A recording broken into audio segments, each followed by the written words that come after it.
Om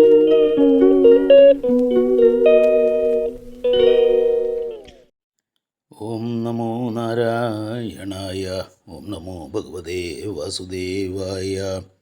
Today we are going to discuss about the Dhyana Shloka part 4. Meghashyamam Pītakausheyavasam Srivalsangam Kausubolbhasidhangam Punyopedam Pundarīkāyadaksham Vishnum Vande Sarvalokaikanādam. As in the previous Dhyana Sloka, the basic nucleus in this one is also Vishnum Vande, meaning I salute Lord Vishnu. In contribution of the previous sloka, Vedavyasa resorts to one more sloka to help create a vivid image of Bhagavan Vishnu in our mind. Meghashyamam. In the previous sloka, he was described as Meghavarnam, denoting his complexion to be like that of a rain cloud. In this sloka, this aspect is again emphasized, wherein he is described as Meghashyamam, meaning that he is deep dark blue in color, that is close to a tint of black. Interestingly, there is a song in a Hindi movie where Lord is said to ask Yashoda as to why Radha is fair in color and why is he dark. Yashoda responds to him in that song that since he was born on a dark night, he has a dark complexion. Pita Kausheya Vasam. Pita means yellow and Kausha is the cocoon of a silkworm. So Kausheya means silk while Vasam means attire. He is adorned in yellow silk attire, Vastram. Sri Valsangam. Angam is a mark. He carries a prominent mark called Sri Valsam on the right side of his chest, denoting the presence of goddess Lakshmi. Hence, he is also known as Sri Valsan or Sri Valsavasa, the bearer of Sri Valsam. There are many different interpretations about the origin of this mark. A lock of hair on the right side of his chest, the seat of Lakshmi on his chest. 3. The mark as a result of Maharshi Bhrigu's kick. The story of Maharshi Bhrigu. Many great sages gathered at the bank of river Saraswati to participate in Mahayajna organized at that time. They could not decide that out of the Trinity, Lord Vishnu, Brahma, and Shiva, who is preeminent and to whom should they offer master of the yajna, with the consent of all the great saints present there. It was decided that Maharshi Bhrigu, a sage with an extra eye in the sole of his foot, will be tasked to conduct a test and conclude who was the preeminent amongst them. Bhrigu and Brahmarshi Bhrigu decided to test Lord Brahma first. As Maharshi reached Brahmaloka, he was dismayed at Brahma for not taking notice of him. Angered by this insult, Maharshi Bhrigu cursed Lord Brahma that no one will worship Brahma in Kali Yuga. To this day, there are very few temples devoted to Lord Brahma, with the notable exception being the Brahma temple at Pushkar in Rajasthan. Bhrigu and Shiva Brahmarshi Bhrigu then decided to visit Lord Shiva at Mount Kailash. Nandi stopped him from entering inside. As Shiva and Parvati were in private chambers, Bhrigu doesn't pay heed to Nandi and forcibly enters Lord Shiva's private chambers. Lord Shiva, who was in unison with his consort goddess Parvati, on seeing Bhrigu was engaged, he said to Bhrigu, "You are learned man who knows the Vedas. By great penance you have acquired great powers, yet you have behaved impertinently. It is shamed on your part. Lord Shiva angrily aimed this Trishul towards Bhrigu. However, Maharshi Bhrigu in turn told Lord Shiva, O Shiva, without trying to understand my reason for being here, you are arming your Trishul at me. I curse you that you will be worshipped in the temples only in the shape of Linga and not in your real form. Thus, cursing Lord Shiva, Bhrigu leaves to Vaikuntham. There are, however, a few famous temples where Lord Shiva is worshipped in his full form, notable amongst them in the one in Rishikesh. Finally, Bhrigu Maharshi reached Vaikuntham, where Lord Vishnu resides. Lord Vishnu also did not notice him. The sage was exasperated and kicked the Lord on his chest, the place where Mahalakshmi resides. Vishnu, in an attempt to allay the sage, got hold of the legs of Bhrigu Maharshi and started to press them gently and pretended as if he is soothing and comforting the sage. During this act, Lord Vishnu cleverly squashed the extra eye that was present in the sole of Bhrigu's foot. The extra eye is considered as a symbolism of sage's egotism and his special powers. The sage then comprehended his dire mistake and apologized to Lord Vishnu. Bhrigu was pleased and declared him supreme amongst the three Dev. However, Sri Mahalakshmi, who witnessed the scene, was angered by the apologetic action of Lord Vishnu and in a fit of anger left Vaikunta. Vishnu reached Bhulogam in search of Mahalakshmi and took abode in an ant hill under a tamarind tree beside a pushkarini on the Venkadadri hill, now known as Tirupati. The story of Lord Venkadeshwara begins here, which we will cover later. Kaustubholbhasidhangam. Kaustubam is a gem.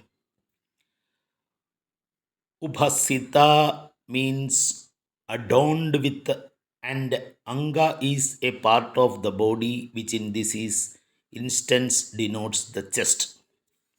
His chest is adorned with the brilliant Kaustuba gem.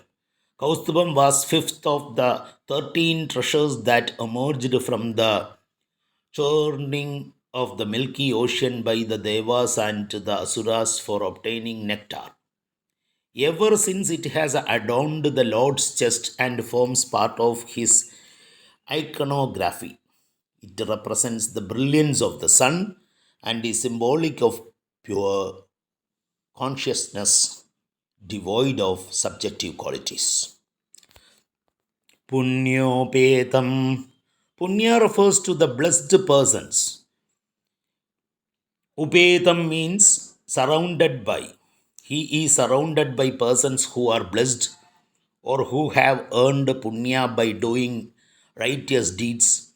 Idea is that only person with accumulated punya or good deeds of several births can reach him.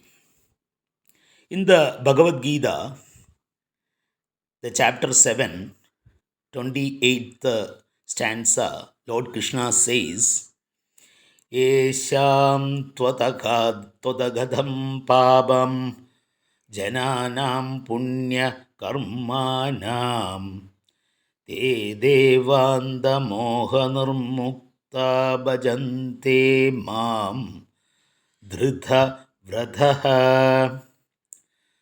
But those persons performing virtuous actions, that is, in thoughts, words, and deeds, have their sins completely eradicated because of this. They, being free from delusions of duality, consciously and with the determination engaged in devotional service, reach unto me. In Saundarya Lahari, Sri Shankara says, Pranantum stodum va kadam agrita punya prabhavati. Meaning, how can a man without punya be able to prostrate before you or sing your prayers? In another sloka, he says, Bhajanti tvam dhenya khadijana chidhananda laharim. Meaning, only a few blessed ones can really immerse themselves in your divine bliss. Next one is Pundarikayadaksham. It is an expansion of the term Kamalanayanam, which we saw in the last sloka. Pundarika means lotus, Ayada means long and wide, and Aksha means the eye. Pundarikayadaksham means eye are long and wide, as beautiful as the lotus flower. There is an interesting episode in the life story of Sri Ramanuja. Acharya Ramanuja was a student of Yadava Prakasha. One day, Yadava Prakasha, while teaching the passage from Chandayoga, Chandogya Upanishads, came up with an interpretation of the Upanishad that was unacceptable to Ramanuja. The text in Chandogya Upanishad, which states, Tasya Yadakapyasam Pundarigam Evam Akshini. While explaining the line, Yadava Prakasha said, the eyes were red like the posterior of the kapi, monkey. The explanation caused great anguish to Ramanuja as he was distressed on how could the Supreme One's eyes be compared to the posterior of the monkey. Ramanuja pointed out to his teacher that there were three other acceptable explanations for the line. The sun is also referred to by the word kapi in the context of the Upanishad. The reference to the word kabi cannot mean a monkey, but it has to mean the sun, declared Ramanuja. So, in this instance, it should not be interpreted as a monkey. Instead, it should be interpreted as the sun which causes the lotus to bloom.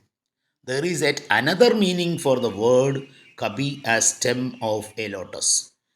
As long as lotus flower is not snipped from its stem, it retains its freshness.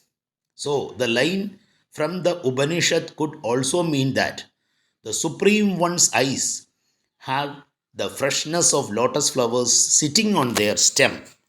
Another way of interpreting the statement from the Upanishad could be that his eyes are like lotus flowers in a pond. In his Vedanta Sangraha, Ramanuja integrates all three interpretations and presents them beautifully. Yadava Prakasha was himself a great scholar, and yet why did such interpretations not occur to him? The answer probably was because Ramanuja had studied Andal's Tirupavai thoroughly.